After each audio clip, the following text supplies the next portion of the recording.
You're listening to the Wynne Evans Show. We are at the Wales Millennium Centre for the launch of Cardiff Singer of the World, and I'm delighted to say now we have the patron, the soprano, nothing like a dame, and this is Dame Kiri Te Kanawa. How are you? Hi, how are you? Lovely to see you. Thank you.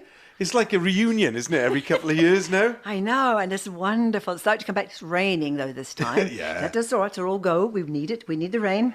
We can get that moved for you if you want. All you have to do is ask. Oh, gosh. Well, I need it to go further east, please. It's too much over in Wales. I believe Wales is now spelled W-H-A-L-E-S. So I'm yes, by told. a very intelligent person, I believe. How very kind of it. Wales. Have you seen some of the responses to that? I don't want to look. They're hilarious. It must be. You have to but look he's supposed to be brilliant. He is a brilliant mind, I'm sure. Let's talk about Cardiff. Let's talk about Cardiff Singer of the World, if we can. Yeah. You took over from Joan Sutherland. Yes. What an honour that must have been, was it? Huge. When they asked me, I thought, oh, my God, they don't really mean it. But, because I adored her and knew her a little bit, sang with her, I know Ricky Bonning and everything. And I thought, oh, how, they haven't made a mistake.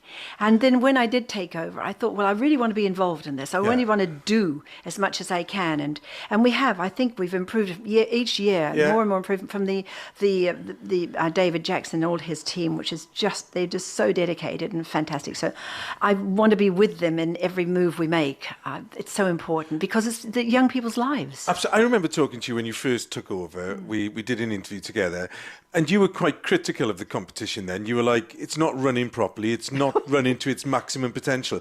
And you can see, Was that me? I think it was. You've never really been one to stand behind words, but you did, and you said, we need to change it, and you have. Yeah, I think we've changed it considerably. Yeah. People saying to me, "Oh, where'd you get these singers?" I said, "Well, I remember the first Mongolian boy who came through. I think, I was just breathtaking." And I said, "He's got to be. I don't care what you say. He's got to be."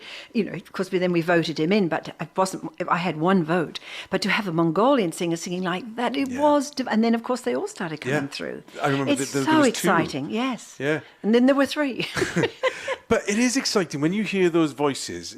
There's nothing like it, is it? A young voice that you can think, forget technique. What a voice. But how do they get it? Where do they get it? We've got Samoan boys coming through now from New Zealand. There's 3 of them coming, I think, hopefully coming over here.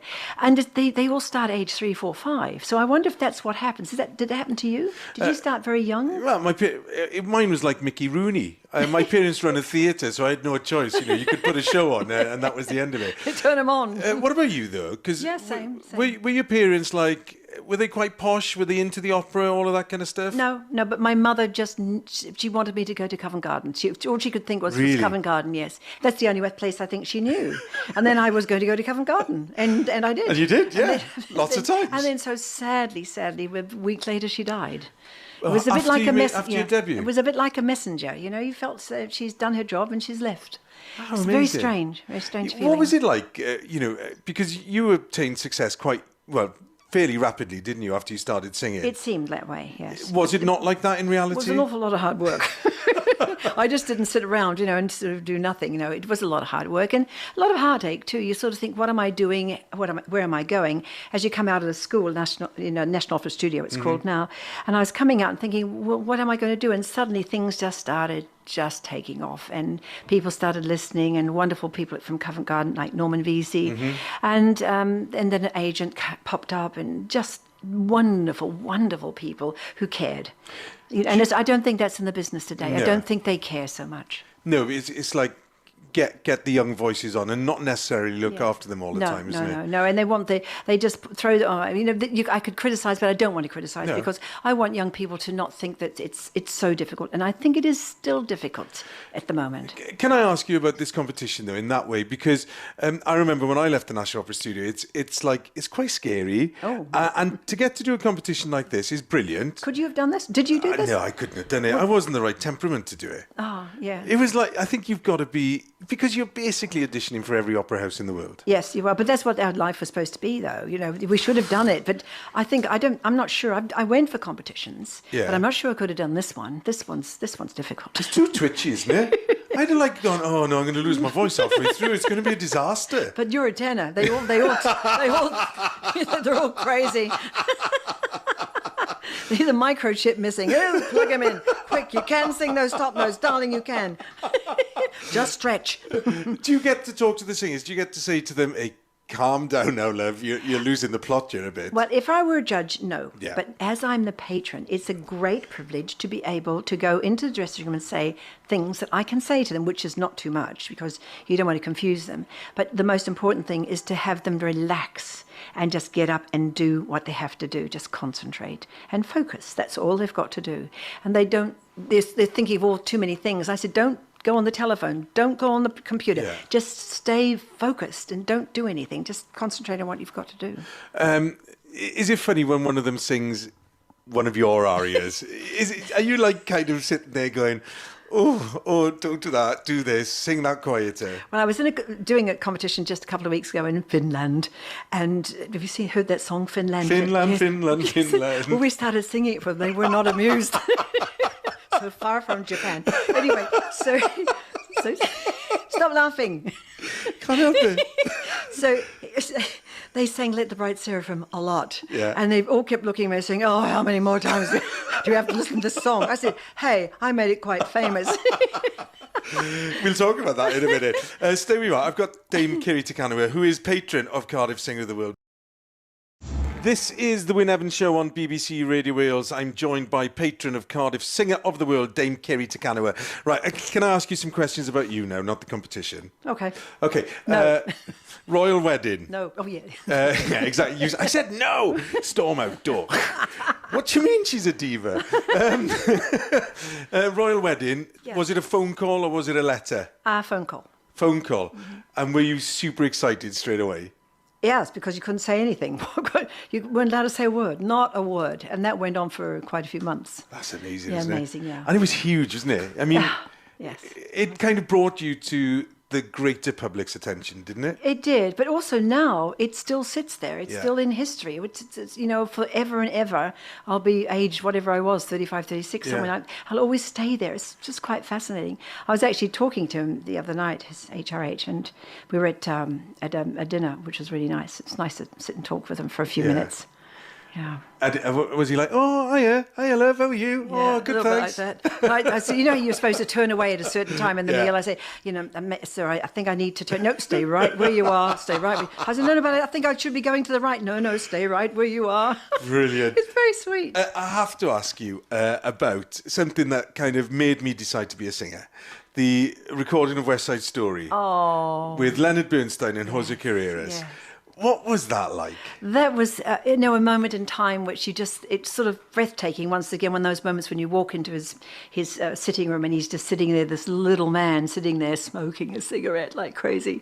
And then us all starting and he was, he's a little bit of a drinker, but everybody knew that. But it was amazing because he was straight on the ball. The moment something went wrong, boom, you were straight in there. It was fantastic. Jose Carreras having a little strop halfway through. Well, we that's saw that. Normal, isn't it?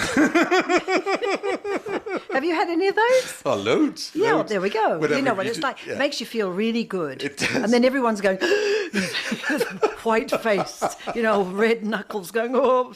And it was going trough, Yes. as No, you walked in. it was a moment where I think Leonard Bernstein was tired. It was the end of the session, and Jose wanted just to, he wanted to pop a couple of notes in separately, and Bernstein didn't like that sort of thing. Greatest singer you ever worked with, was it Pavarotti?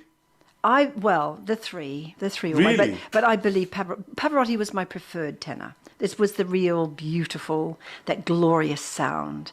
But of course, I've sung a lot with Placido and with Jose. So the three of them. And Jose was the more gentle, lovely, lovely sound when he would sing his arias. They were all great, but Pavarotti was my favoured sound. Was he? Would you go for a meal with him? Would you have? Would you go out socially with him? Well, he spent a lot of time in New York, and a girlfriend of mine, who an awful lot of people know, her name was Cissy Strauss. Yeah. She used to throw these unbelievable parties where you cannot believe who'd walk through. Suddenly you've got Jimmy Levine through the door. Horowitz was there, unbelievable, and then Pavarotti, and you've got Jose would come through the door, and Gwyneth Jones. Everyone would come through her door at all times when she had these parties, and Luciano was there. So it's lovely. It's fantastic. What were you like as a singer? Were you like always on the water, never on the wine? Or did you kind of make a decision early on that you were in charge of your voice, not the other way around? Well, you had to be, yes. In lots of ways, the big answer is yes. You had to be in charge because, you were doing a job of the highest quality. You were expected to do things that you were fully alert. And there was no way you were going to be stupid and go about partying all night and think you were going to, come up with a pristine performance the next day. Absolutely not. And I mean, I could say most probably there's a couple of times when I shouldn't have done what I did, but I came up. That was in rehearsal, but in performance, no. It was always being very careful, always protecting for 45, 50 years, and now still I do the same. Yeah. I'm still careful at all times. I know you've got a lot of dogs. Yes, I have now. How many dogs have you got now? We're up to 4. 4. Yes. Have you become the mad dog woman that takes the dogs to hotels and stuff? Yes. Mad and dog and woman. I'm one of those. One of those. What breed of dogs are they? No, well, they've got Pomeranian Yorkie, and I had 3. We lost one a couple of years, sadly. And they came from Glyndebourne, so they were born at Glyndebourne. And then we found a third one once we had lost our number 3. We found another exactly Pomeranian Yorkie, and he's lovely. So we've got 2 girls and a boy. Then we decided to get a Norfolk. So we've got a little Norfolk who's just a little monster, and her name's Chenna, and she means water. Inuit for water, and Esker, the boy, is also Inuit for water. Amazing. And gorgeous, just absolutely. Gorgeous. So what fills up Dame Kiri Te Kanawa's day now? Well, it starts at 5 in the morning. We walk the dogs at 6. We at 5 every morning? And then we have our coffee, and then we have the shower, and then they feed the dogs, and of course I've cooked vegetables and all sorts of things, and I did tell His Royal Highness I cooked his Duchy of Cornwall chickens. For the dogs. For the dogs. For the dogs. Yeah, great. And then then it's back into the garden, or it's emails, or it's phone calls, and, it's time to call New Zealand at that time of the morning. So I catch up with New Zealand, and then it's back into the garden. And yesterday I was planting seeds in the greenhouse for the winter, for our winter Christmas dinner. Oh, really? Yes. Are you that organised? Well, yes. Well, and Frederica was with me for a little time, and she was planting seeds too. She's one of the judges? Yes, she's one of the judges. So now no more communication with her. Yeah, that's it's it. Finished. She's done. It's finished. I'm done with her. Yeah. Amazing stuff. Thank you so much for speaking to me today. It's been such a joy. Dame Kiri Te Kanawa, you're here for the whole week. Absolutely. If people see you in the hall, should they approach with caution or should they approach? Just give me a check. Give me a check for my foundation and I'll say anything. Absolutely. Yeah, the foundation does such amazing work. Thank you. We also, really with the does. song prize, we're also donating some money to help with the song prize as well. Oh, wonderful. So the foundation thought that's a great idea. I know you've done so much to help young singers, and I really take my hat off to you for that. It's Well, they fantastic. need finance. We are always looking for finance. Dame Kiri Te Kanawa, thank you so much.